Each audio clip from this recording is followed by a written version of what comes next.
Hey guys, Stealth here. In today's addition to the Hammerhead class submarine, at least that's the way I named it, we're going to be adding a gun.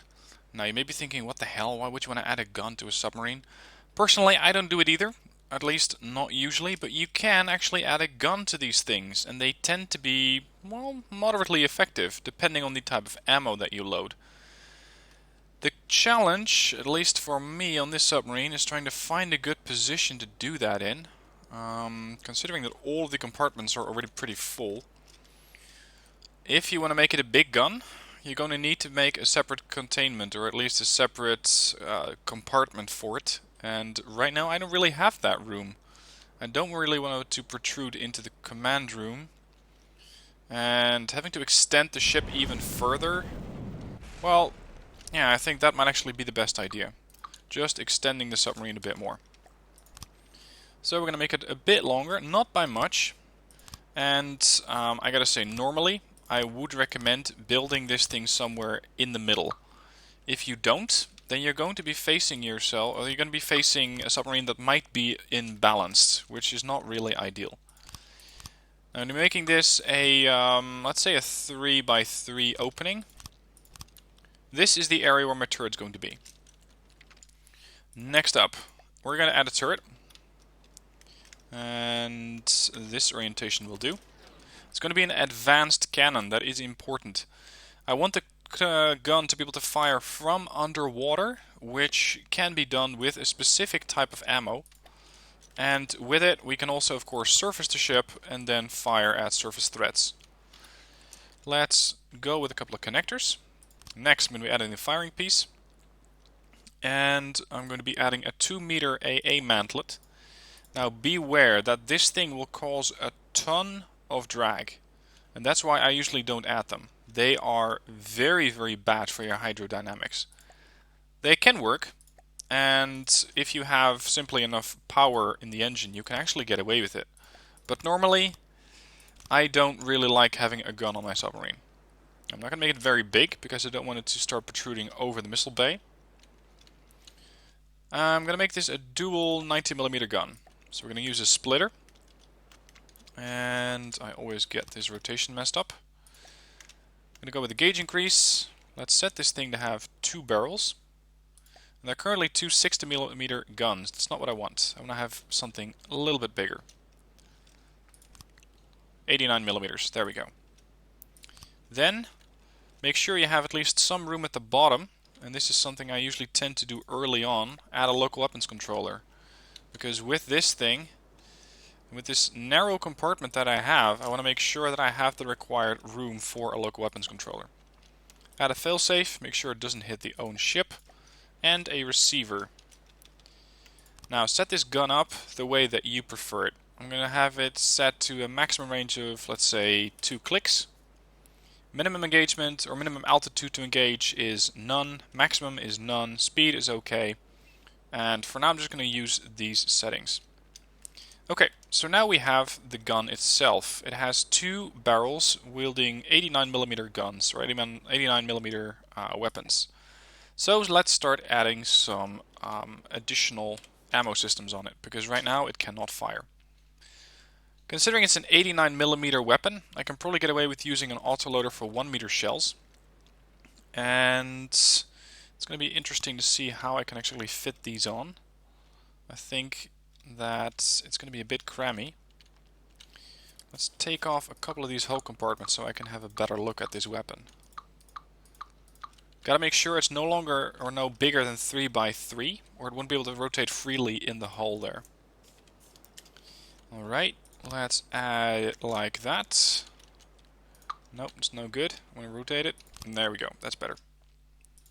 Then, ammo clips. I'm going to go for the solid ammo clips. That saves you a bit of rendering power, although not too much. And considering that this thing is now a perfect 3x3, the location that I have for the ammo input feeder will be here. Like that. And this one gets to go.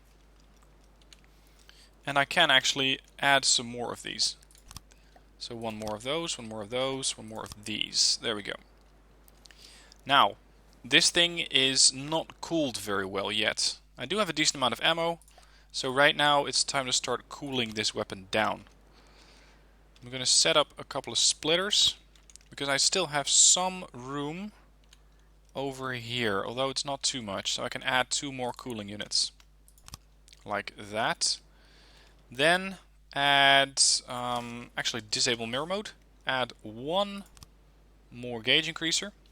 This gauge increaser is set up to be no longer in mirror mode, so it's going to be rotating around this turret, if that makes sense. Cooling unit.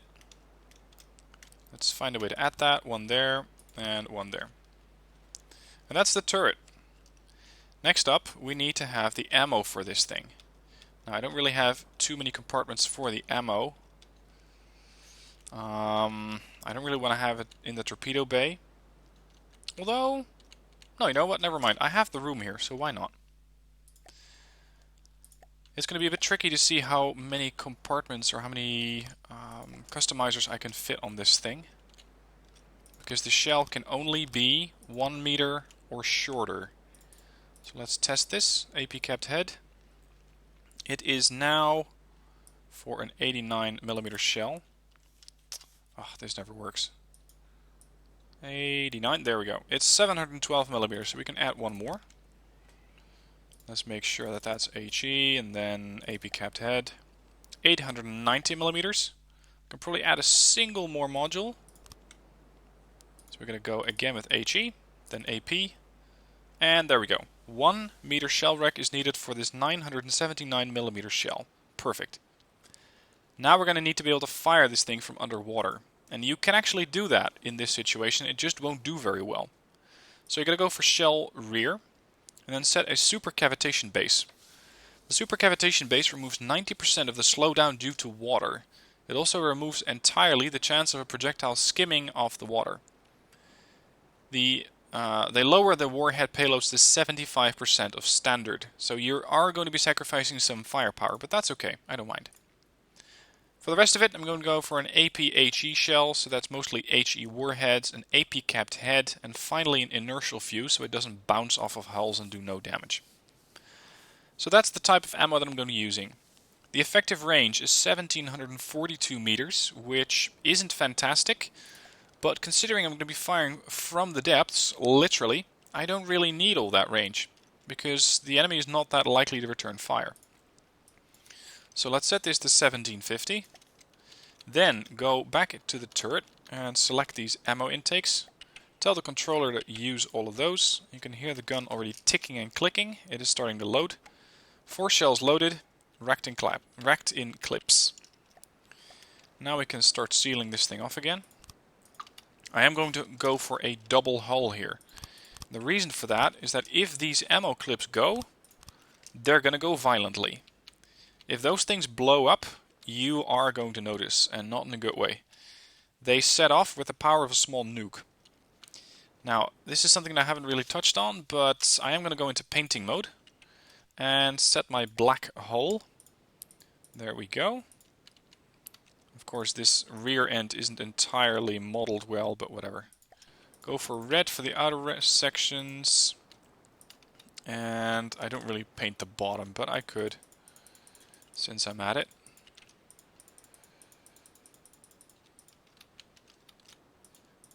I usually don't pay too much attention to actually painting the hull, but it tends to look nice. It makes your ship look a bit more professional.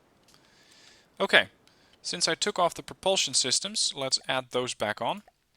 It's going to be a huge propeller right there. It's a primary system, otherwise it won't work with my drive controller. And I'm going to need a rudder once again.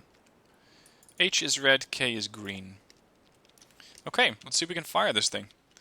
I'm going to set this turret to have a manual control. That is, if I can still find it. Let's shrink the blocks for a minute. There. This is going to be weapon slot 3, so that I have it distanced from the others. And this is again weapon slot 3. Okay. Let's drop her into the water. Switch to weapon slot 3. And I can actually fire the gun. The problem is, it will give you recoil. And I don't have a lot of room in this submarine to actually make sure that I have recoil compensators. But note how the shells fly when I fire them underwater. They don't even care that they're in the water. Their speed is still 180, and their distance is increasing pretty fast. Now let's set propulsion up a bit, so I'm going to steady out the submarine using the hydrofoils. Let's see what the required depth is. Minus 84, that's good. Let's see what the recoil does. It might roll the sub over. If I get this thing to fire. Yeah, it's not that bad actually. What is the recoil? 9,000. I don't really have that many Oh, I'm firing buoys. I thought, what the hell? Firing noises? I do have some room for a recoil compensator, but barely. Barely. I might be able to go with one over there, though. It's tricky. I'm trying to find a good spot for those things. At least I can fit one in here. So that's the hydraulic recoil absorber.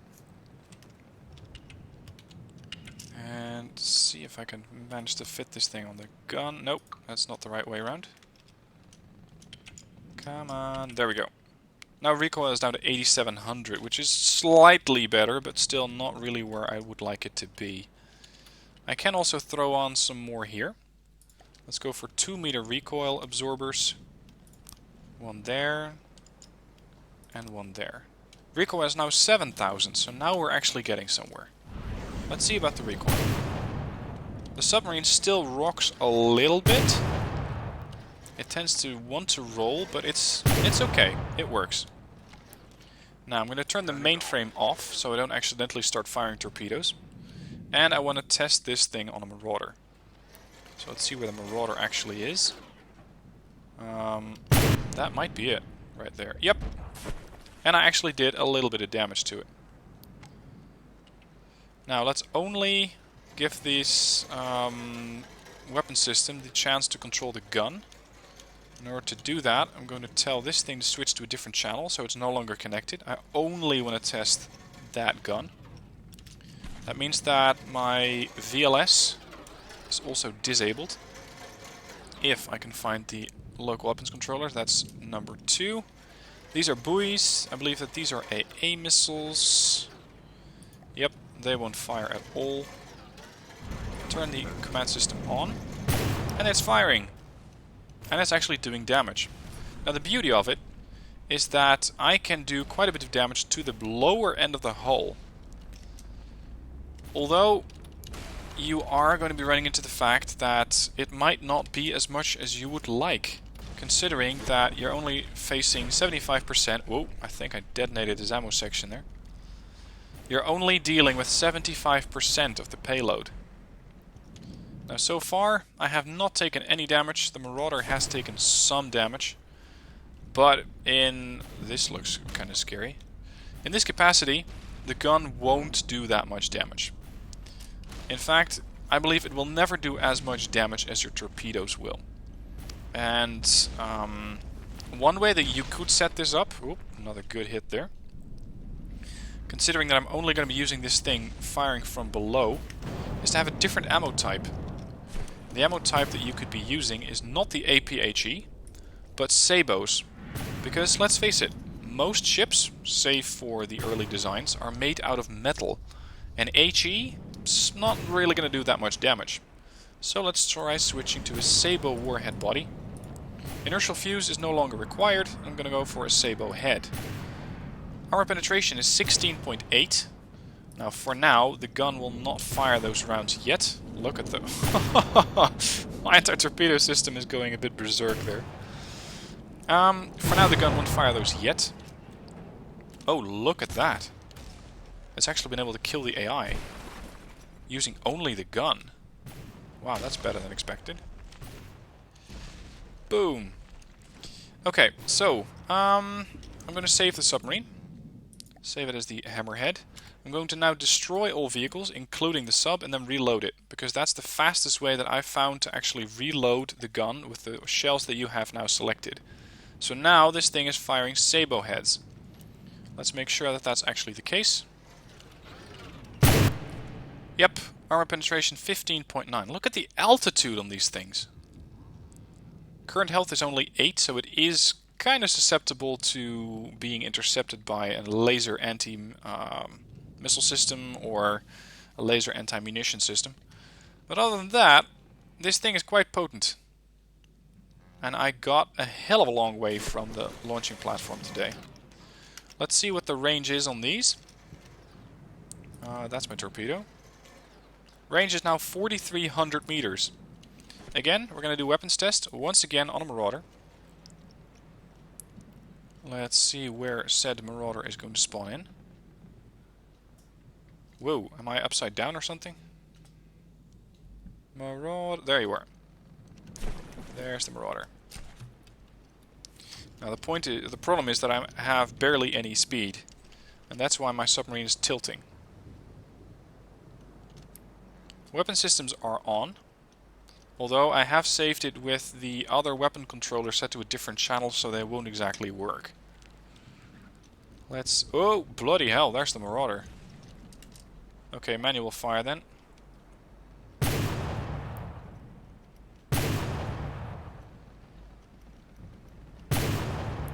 Now, let me just pause it here. You won't do as much damage, but if you can go through the damage, or if you can go through the weapon system, then you can see that I'm actually starting to chip away this hull, and that you can go through a hull, like slicing clean through it and punching out on the other end. I haven't really tested this much with the weapon system itself yet, because, as I mentioned, I don't really do guns on ships or submarines. But they can be an interesting system, especially that you're fighting a submarine or a ship from below, where it usually isn't that heavily defended. I'm actually doing decent damage without expending too much of my ammunition supply. Let's see if the gun will work all by itself. Not so much. Done a bit of damage, but not as much as I would have wanted. Now, the problem with this thing is that you can, of course, use the submarine on the surface. If I tell her to surface right now, then she'll do that. And she will actively try to use the gun on the surface. You can use that as an AA gun, although on the current configuration I already have those AA missiles there. So I don't really need that. The thing is that once you hit the surface, you become one long metal cigar, which is basically an XP and resources pinata. That's not something that I prefer being. I prefer to be below the surface, nice and quiet, and not be detected.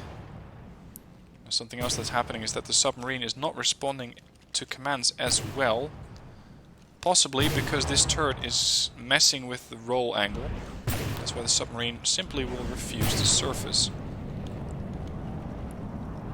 Let's see. This air pump is set to buoyancy 100.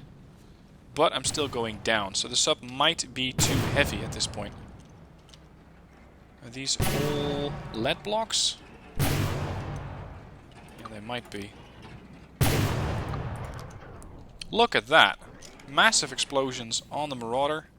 He's down to 93% health, and it looks like the AIs continue to pound on the bottom of the ship and doing a nice amount of damage to the ammo storage over there. So that's definitely an advantage that you have with this gun, which seems to be slightly more reliable than your torpedoes. At least you can aim this thing manually and tell it where you want it to fire. Whereas I still have not been hit whatsoever. Torpedo system is still going crazy, and you can see that these anti-torpedo things are all over the seabed. Anyway, that's not the purpose of this video, of course. The purpose of the video, I believe, has been achieved. This is how you can build a gun on a submarine. The problem with it is that the bigger you want this gun to be, the more punch you want it to have, the bigger your submarine will need to be. Basically like your surface ship. That is something that you're going to have to keep in mind, as well as the recoil. Recoil right now is livable. It's about 6,500 to 7,000, and you can get that down even further. However, the bigger your gun, the worse the recoil, and the last thing you want to do is roll your submarine over. Surface ships have the capacity of having a pretty broad hull and not being that heavily influenced by this. My submarine, not so much. My submarine tends to want to roll, and you can see that actually happening right now. It does want to roll over, which can lead to issues. It can lead to weapon systems not firing properly. Anyway, with that, that's the end of the video. This is how you can build a gun on a submarine. The main thing that you need to remember is to go into your weapons controller and have this thing, super cavitation base. Without that, your shells will not be nearly as effective as they are now. Because with super cavitation, your shells can penetrate water or can slice through the water a lot easier than they can without it. So make sure you have that on. Let me know if you have any questions. I always answer the questions in the comments. And if you have any additional requests for attachments or additions to the submarine, let me know. This gun you won't be seeing anymore, as I'm going to be taking off that section again, because personally I don't think it looks that good. But if you want to have it on, by all means go ahead. Thank you for watching, hope you enjoyed, and I'll see you soon for more from the depths.